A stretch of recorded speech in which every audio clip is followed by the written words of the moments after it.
veux que je sois comment sur l'animateur?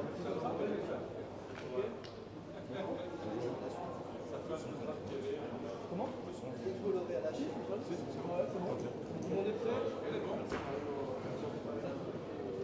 Bonjour à toutes et à tous, bienvenue dans cet atelier des troisièmes rencontres européennes du crowdfunding. Bienvenue aux auditeurs de Dialogue RCF qui entendent cet atelier et qui va nous permettre de savoir comment on va accompagner le crowdfunding. Le crowdfunding, tout le monde le sait, c'est une nouvelle méthode de levée de fonds qui peut concerner les associations, les entreprises, les collectivités territoriales depuis peu. Mais ce que l'on a appris, c'est qu'effectivement, on ne pouvait pas se lancer dans des opérations de crowdfunding comme ça en claquant des doigts et que l'argent allait tomber du ciel, même si c'est quelque chose dont on pourrait rêver. C'est un travail, c'est un accompagnement, c'est de la méthodologie. Et on va voir autour de ce premier atelier comment travailler mieux. Donc nous avons autour de notre plateau Félix Végan, qui est maître de conférence à l'école de journalisme de Marseille, on va le dire vite comme ça. Patrick Lecamus, fondateur de Pop Finance. Stéphane Salor, qui est directeur de l'ESDAC, l'école de design, c'est ça? On va aller vite aussi. Eric Martinez, qui est conseil, qui est du cabinet Innovation FI. Et Michael Paes, crowdfunding consultant, blogueur, qui nous dira le rôle des blogs dans cet accompagnement et cette communication autour du crowdfunding. Patrick Lecamus, on va commencer tout de suite par dire l'importance de l'accompagnement et de la méthodologie. Bien sûr, c'est extrêmement important et vous l'avez rappelé, le crowdfunding, ce n'est pas une recette magique pour faire tomber de l'argent du ciel. Donc il y a des personnes, la génération des natifs du numérique, les digital natives, qui sans doute ont plus d'aisance, notamment avec le crowdfunding avec contrepartie sur des projets plus personnels, associatifs, ou même des projets d'entreprise, pour avoir recours à ce mode de financement de leur projet. Et il y en a d'autres qui maîtrisent moins les réseaux sociaux, le web marketing, la gestion de communauté. Tout ça est dans le langage du crowdfunding est évidemment en anglais, le community management, mais ça revient au même. Et donc, il y a une nécessité d'accompagner, et d'accompagner plus les sommes sont importantes, plus les projets sont complexes. Si les projets concernent aussi des activités interentreprises, ça devient plus compliqué que des projets qui se destinent vers le grand public, où il est plus facile de mobiliser une communauté. Et on a besoin de gens pour accompagner. Voilà, il y a le rôle d'animation locale de Pop Finance, l'association que j'ai cofondée, consiste aussi à fédérer ces compétences et ces énergies sur le territoire. Importance aussi que l'on voit dans les levées de fonds qui ont lieu sur le crowdfunding, c'est l'importance de la communauté à constituer. On ne peut pas lancer une opération de crowdfunding si on est un illustre inconnu et qu'on n'a pas de réseau autour de soi. C'est souvent le réseau qui va faire qu'à un moment donné, la campagne va pouvoir commencer et connaître le succès. Oui, alors il faut commencer par les réseaux qu'on a tous déjà, le réseau très très proche, le réseau de la famille et des amis. Donc tout le monde a déjà un petit réseau, mais c'est peut-être pas suffisant évidemment pour lever. Il doit être animé aussi. Voilà, c'est un réseau qui doit se développer et c'est mieux évidemment si on a un réseau déjà développé en amont, forcément avant de lancer la campagne. Donc on peut avoir un développement de réseau avant d'appuyer sur le bouton campagne crowdfunding go. Voilà. On va demander à Eric Martinez qui accompagne donc des entreprises dans ces problématiques. Lui, quels sont un peu ses conseils et comment il travaille auprès de ses clients? Alors c'est une vue d'ensemble, si vous voulez. Le crédit, c'est un acte réfléchi que les dirigeants font après avoir fait un état un petit peu des résultats économiques. Donc moi j'interviens justement pour analyser ce besoin, le calibrer, leur expliquer bien la démarche. Donc je fais un petit audit financier, un audit de communication, je vois ce que les dirigeants peuvent faire, veulent faire. J'essaye un petit peu de désamorcer toutes les craintes liées tout autour du crowdfunding, parce qu'il ne faut pas oublier que c'est une activité récente. Beaucoup de dirigeants en entendent parler, mais peu savent réellement concrètement comment ça se passe. Donc déjà, moi, dans mon approche, j'essaye véritablement de répondre à toutes leurs questions, et parfois leurs craintes, parce qu'il faut bien le dire, dans mes rencontres avec les dirigeants, comprenez bien que dans la conjoncture dans laquelle nous nous trouvons, beaucoup de dirigeants ne souhaitent pas dégrader les relations qu'ils ont avec leur partenaire financier principal.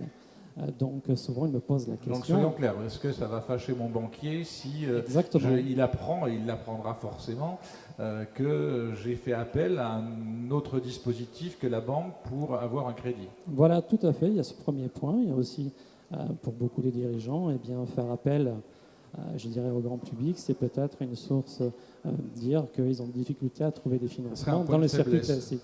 Voilà. Mais si vous voulez, mon travail, moi, c'est au contraire de leur dire que justement le recours au crowdfunding est tout à fait complémentaire, ils ont de nombreux atouts, tant dans l'objet à financer qui est très large, je pense à l'immatériel, je pense à un recrutement, la participation dans un salon. Donc là, vous nous dites qu'il faut que ça soit sur un objet bien précis, il ne faut pas qu'on dise c'est pour financer ma boîte, quoi. Il faut que... Non, alors bien sûr, il faut un projet, ça c'est Ouais. un des préalables, et bien sûr, il faut une capacité de remboursement, il faut avoir une certaine capacité Ça, c'est de ce que mobilisation. tout banquier va faire aussi, c'est regarder la capacité de remboursement. Absolument, mais sans cette capacité, si vous voulez, de remboursement et d'endettement, vous ne serez pas sélectionné par les plateformes qui ont, je dirais, une sélection assez rigoureuse, parce qu'il y a à peu près 1% actuellement des demandes qui sont mises en ligne, il faut le savoir. Oui. Donc il faut bien préparer son dossier. Dans l'expérience que vous avez d'accompagnement des entreprises, les clients que vous avez eus sont plutôt des entreprises qui n'auraient pas trouvé le crédit ailleurs ou qui ont trouvé un autre mode de financement dans leur stratégie de développement. Comment est-ce qu'ils, une fois que c'est décidé, une fois qu'on passe à l'acte, comment est-ce que vous voyez le crowdfunding en prêt intervenir dans le financement de l'entreprise? Bon, il y a une bonne partie justement des entreprises qui viennent vers moi qui n'ont pas obtenu leur concours, mais pas uniquement, ça représente un bon tiers quand même. En tout cas, les entreprises qui ont eu recours y reviennent régulièrement. Maintenant, il faut le savoir. C'est tout à fait complémentaire avec les offres existantes, les encours de crédit. Voilà. Merci Félix Végan. En quoi une école de journalisme est concernée par le crowdfunding et en quoi ça devient quelque chose d'important? Alors d'abord, ça s'appelle l'école de journalisme et de communication d'Aix-Marseille. C'est un établissement d'Aix-Marseille Université. Et au sein de cette école, on y forme bien entendu des journalistes comme vous, Christian, mais on y forme aussi des spécialistes de la communication numérique, et parmi lesquels les fameux acteurs que tout à l'heure Patrick désignait comme community manager, ou des gens qui sont des animateurs de communautés virtuelles, ou qui sont des éditeurs en ligne, notamment au travers d'une spécialité de master qui s'appelle communication contenu numérique, et pour ma part communication contenu numérique gestion, puisque moi je suis un économiste du numérique, c'est ça ma spécialité.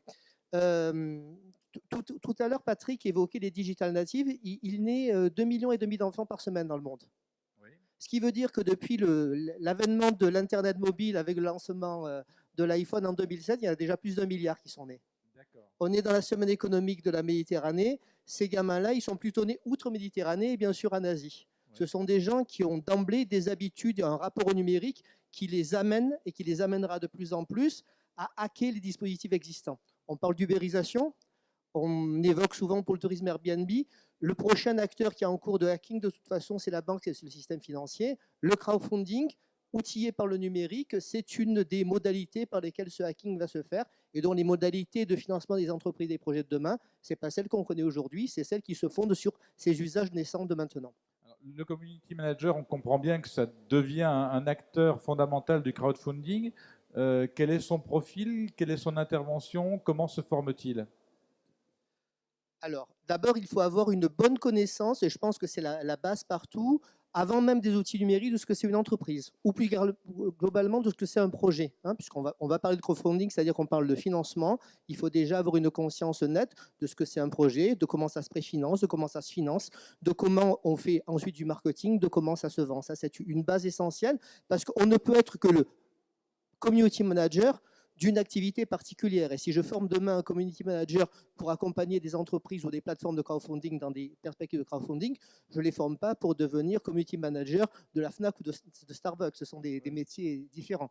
Il y a la bonne connaissance des outils numériques actuels et une capacité prospective à comprendre d'emblée quels sont les usages des outils numériques qui apparaissent tous les jours, qui apparaissent demain. Et il y a aussi une solide compétence en matière de gestion, et avec des bonnes notions de finance là-dessus. Il faut comprendre l'entreprise, comprendre le projet pour être accompagné sur les réseaux, une levée de fonds. Travailler dans la communication numérique, c'est toujours être un interprète entre deux mondes, puisque la communication numérique, c'est une affaire de plateforme. La plateforme, ça relie des mondes qui ont besoin d'être en contact. Donc, il faut savoir à la fois utiliser la plateforme, parler le langage des entreprises, des porteurs de projets et comprendre ce que c'est que le financement d'un projet. Stéphane Sellor, du côté de, on reste dans la formation, école de design, et qui est très intéressé pour ses étudiants par le crowdfunding. Là, c'est un autre volet. C'est de se dire que finalement, il ne faut pas forcément attendre que les gens aient créé leur boîte, qu'ils soient bien installés pour se lancer dans le crowdfunding, parce qu'il y a un effet générationnel qui fait que des jeunes qui sont porteurs d'idées auront besoin de financement pour lancer leurs premières activités, et les SDAC souhaitent les accompagner. Oui, bonjour à tous et merci Christian. Et l'école de design, design des produits, design des objets, design du graphisme, de tout ce qui est conception des univers visuels numériques, que ce soit en 3D, que ce soit pour le print, que ce soit pour les réseaux numériques, la mode, l'architecture. Voilà l'univers d'une école comme la nôtre avec ses presque 900 étudiants créatifs. Voilà, être étudiant dans une école de design, c'est être créatif. Être créatif, c'est en permanence inventer, générer du projet. Et cette idée, cette ambition de nos étudiants depuis quelques années, de tester l'entrepreneuriat sous le mode des études, est devenue, chez nous, je dirais, une évidence. Et là, les étudiants ont eu un temps d'avance sur la réalité parce que c'est eux qui nous ont mis sur la voie demandant l'institutionnalisation d'une démarche de crowdfunding dans notre établissement. Dans le cursus de formation. À l'intérieur du cursus de formation, d'où le fait que dans quelques jours, nous signons avec une plateforme provençale bien connue une convention de partenariat pour justement... Provence Booster. Provence Booster, pour ne pas la citer. Je salue Muriel Villain si elle est quelque part par là. Vice-présidente de Pop Finance. Voilà. Pour justement aller vers ces questions de méthodologie. Parce qu'avoir un bon projet, beaucoup de gens peuvent en avoir. Avoir une bonne idée, avoir un réseau d'amitié, ça existe. Il faut mettre non seulement tout ça en forme, mais il faut le faire vivre. Un projet en crowdfunding est un projet qui vit, qui accroît ses contenus, qui développe son aura, son attractivité. Et ça, nos étudiants en design, par contre, sont demandeurs de ces méthodologies-là, qui ne sont pas tout à fait les leurs, demandeurs des compétences dont parlait Félix il y a quelques minutes, par exemple, ou alors des modalités, justement, de générescence d'un entrepreneuriat économique. Un designer, il a des compétences créatives. Il doit coaguler autour de lui d'autres compétences. C'est le deuxième enjeu de l'accompagnement dynamique qu'on va proposer à nos étudiants. Troisième point important, nous voulons aussi qu'ils rencontrent un public économique d'entrepreneurs, de partenaires. Le premier cercle, la Love Money, tout le monde connaît, c'est très bien. Oui, il faut déjà l'avoir. Il faut déjà l'avoir. C'est un premier étage de fusée. Pour arriver sur des collectes qui peuvent être significatives, surtout quand on va vers du proto quasi-industriel avec des expériences ergonomiques ou de fluides qui peuvent être un peu coûteuses, il faut monter un peu la jauge. Là, il faut rencontrer des partenaires d'entreprise. On est dans quelle échelle de demande de financement? On est sur des choses rationnelles entre 3 et 5 000 euros. D'accord. D'accord, il peut y avoir plus petit. Oui, donc c'est un bon banc d'expérience. Voilà. Dès qu'on touche le design des objets, le prototypage, la simulation, on monte un peu en gabarit, d'où l'importance du travail qui est mené dans notre école avec les réseaux entrepreneuriaux, patronaux, d'où notre présence ici, l'ESDAC, sur le travail de design graphique qui a été fait, sur lequel on reviendra, je pense, dans cette journée, mais surtout leur dire, allez voir le monde de l'entreprise, n'en ayez pas peur, parce que quelque part, c'est un peu vous, et vous êtes en train aussi de le découvrir. Alors, dernier aspect qu'on va avoir avec Michael Paes, donc le blog, le conseil, quelle est votre activité pour accompagner ceux qui sont en levée de fonds? Déjà, bonjour à tous.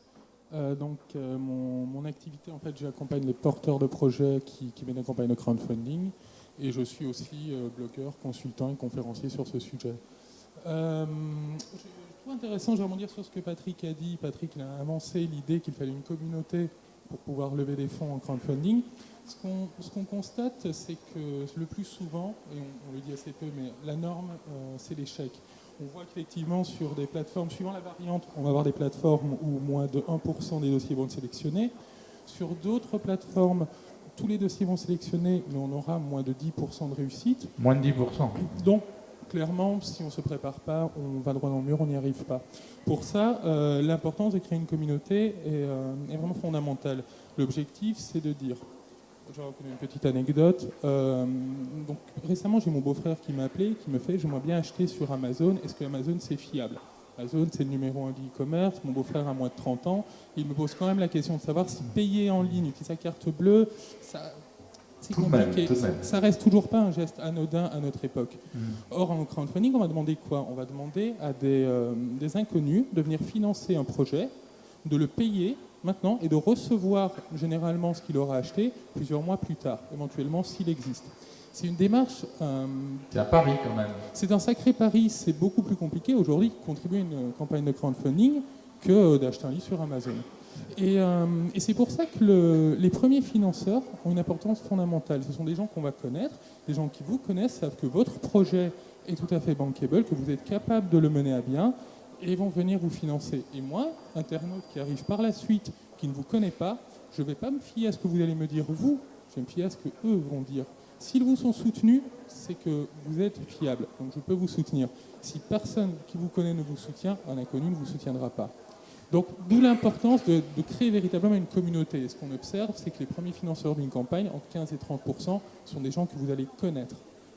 Donc ceux-là, par exemple, il y a des fois la tentation de dire je vais les prendre, je les mets en love money ou je les mets comme contributeurs de côté, et puis je lance le crowdfunding. Là, vous dites, enfin les professionnels que l'on entend nous disent mettez-les tout de suite dans la campagne parce que c'est ça qui va amorcer et qui va donner de l'élan à votre campagne de crowdfunding. Si ils ne viennent pas, si les gens qui vous connaissent n'ont pas confiance en vous, les inconnus n'ont aucune raison d'avoir confiance. Il faut que ça se voit. Absolument. C'est le principe de la preuve sociale qu'on voit en marketing ou en psychologie sociale.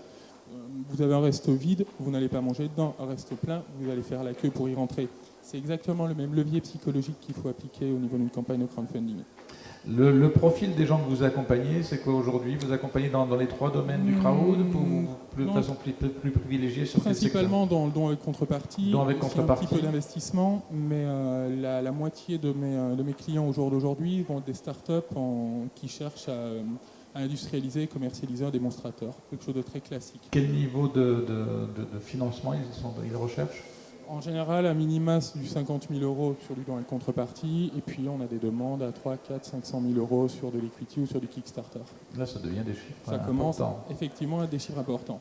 Et quand vous les accompagnez, vous sentez qu'ils vont être prêts à passer les barrages qu'il y a sur les plateformes et prêts à lever? Ou qu'est-ce qui bloque dans la formation, l'élaboration du projet pour que ça soit effectivement un projet qui devienne bankable sur une plateforme? Et bien justement l'idée que la plupart des porteurs de projets ne se rendent pas compte que ça demande du temps de préparer une campagne de crowdfunding, ça demande du temps de créer une communauté, effectivement, et qu'on ne peut pas se dire tiens, je lance une campagne la semaine prochaine. C'est pas la cash machine. C'est pas possible, ça ne marchera pas.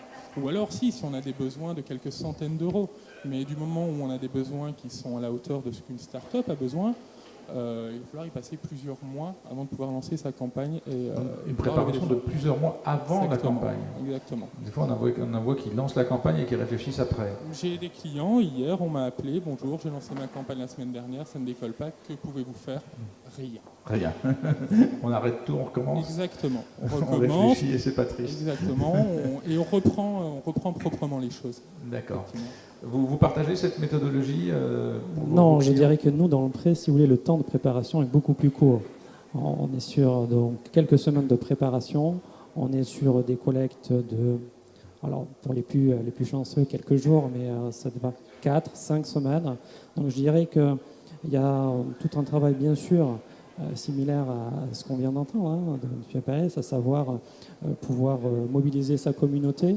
Mais dans le cadre du lending, on est face à des communautés existantes qui dépassent des fois les 10 000 Donc là, c'est différent parce qu'il y a une communauté de gens qui sont prêts à prêter, justement. Absolument, qui attendent le bon placement et qui vont être très intéressés, outre par les valeurs, qui vont être sensibles à votre produit, à votre service, mais qui vont attendre aussi certaines garanties. C'est pour ça que lorsque vous allez sur des sites, des plateformes de crowdlending, il est important de bien travailler sa page de présentation pour être très lisible, simple, concret, mais complet. c'est-à-dire pouvoir décrire rapidement son activité, qu'on comprenne ce que l'on fait, où on le fait, mais ensuite donner des assurances, à savoir bien répondre à comment nous allons vous rembourser. Question cruciale auquel il faut pouvoir répondre, et répondre de façon simple. Tout le monde n'a pas des compétences en analyse financière et ne peut justement décrypter des résultats économiques, et notamment dans la durée. Donc il faut se référer à des avis, aux avis de la plateforme, et c'est là aussi où j'interviens pour justement conforter, trouver les bons arguments pour toucher ces cibles. Merci, on va passer à vos questions si vous en avez, si vous souhaitez approfondir avec nos intervenants ces questions de l'accompagnement au levée de fonds. On voit que c'est une méthodologie, que maintenant il y a des fondamentaux qui commencent à être bien clarifiés. Une fois qu'on a réussi sa campagne de crowdfunding, on dit qu'en France, c'est la phase d'après qui pose problème. C'est-à-dire l'argent manque pour faire grossir les entreprises qui ont réussi leur première étape. Qu'en est-il une fois qu'on a réussi cette campagne, la deuxième phase, comment on accompagne ces entreprises-là? Merci. Patrick Le Camus, un mot sur cette stratégie peut-être? Oui, l'évolution là, de l'appropriation du crowdfunding dans notre environnement est que c'est de plus en plus un élément dans une chaîne du développement, si on parle du crowdfunding utilisé par les entreprises, le côté business de la chose, ou alors même complémentaire. La chaîne, ça serait temporel, et complémentaire, ça serait simultané. Et donc le crowdfunding va de plus en plus dans le sens de la complémentarité dans le temps et dans la simultanéité. Donc ça, c'est quelque chose qui est très intéressant. On peut avoir des effets immédiats de prêts complémentaires entre une campagne de prêt en ligne sur des plateformes de financement participatif et un financement bancaire. Voilà. Donc on n'a pas de politique systématique de ce côté-là, du côté des banques. On espère qu'un jour ça viendra, mais on a des effets d'accompagnement.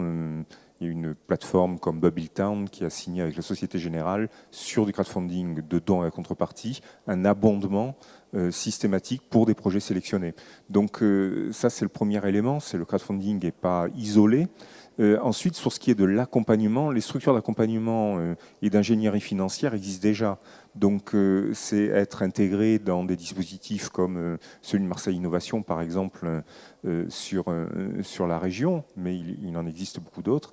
Et c'est d'être intégré dans ce type de dispositif qui permet de suivre l'accompagnement. Voilà. Donc, ce n'est pas les mêmes métiers que d'accompagner au crowdfunding pur et à la réussite de la campagne, d'accompagner globalement au développement du projet.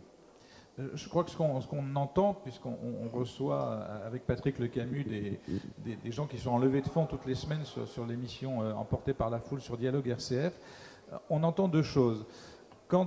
Si c'est la roue de secours, la dernière issue pour ne pas boire la tasse, je veux dire, c'est même pas la peine d'y aller, parce qu'à mon avis, c'est quelque chose qui ne marchera pas.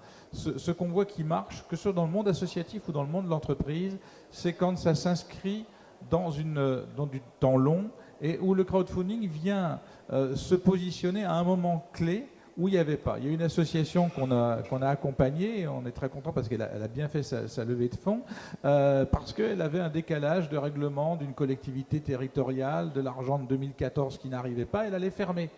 Il lui manquait 15 000 euros ou 12 000 euros pour boucler. Ils ont réussi à boucler, mais ils avaient la suite, c'est-à-dire la réorganisation de leur association, la restructuration de leur financement pour prendre la suite. Et donc, effectivement, cette levée a réussi. Quand on a une start-up très structurée, comme on en a aujourd'hui dans les biotech, Coral Biome, qui est une des belles boîtes de la région, qui est en cours de levée ou qui doit terminer là-dessus, qui lève 750 000 euros, quand son dirigeant vient nous voir, nous explique sa stratégie. D'abord, ils n'existent pas d'aujourd'hui, ils existent depuis un certain temps. Ils ont identifié que le moment où ils avaient besoin de cette somme-là, que cette somme-là avait leur donné de la fiabilité pour aller décrocher un crédit chez BPI France, qu'à partir du moment où ils avaient BPI France, ils seraient en capacité d'aller voir PACA Investissement ou d'autres levées de fonds. Donc, ils ont une stratégie de financement.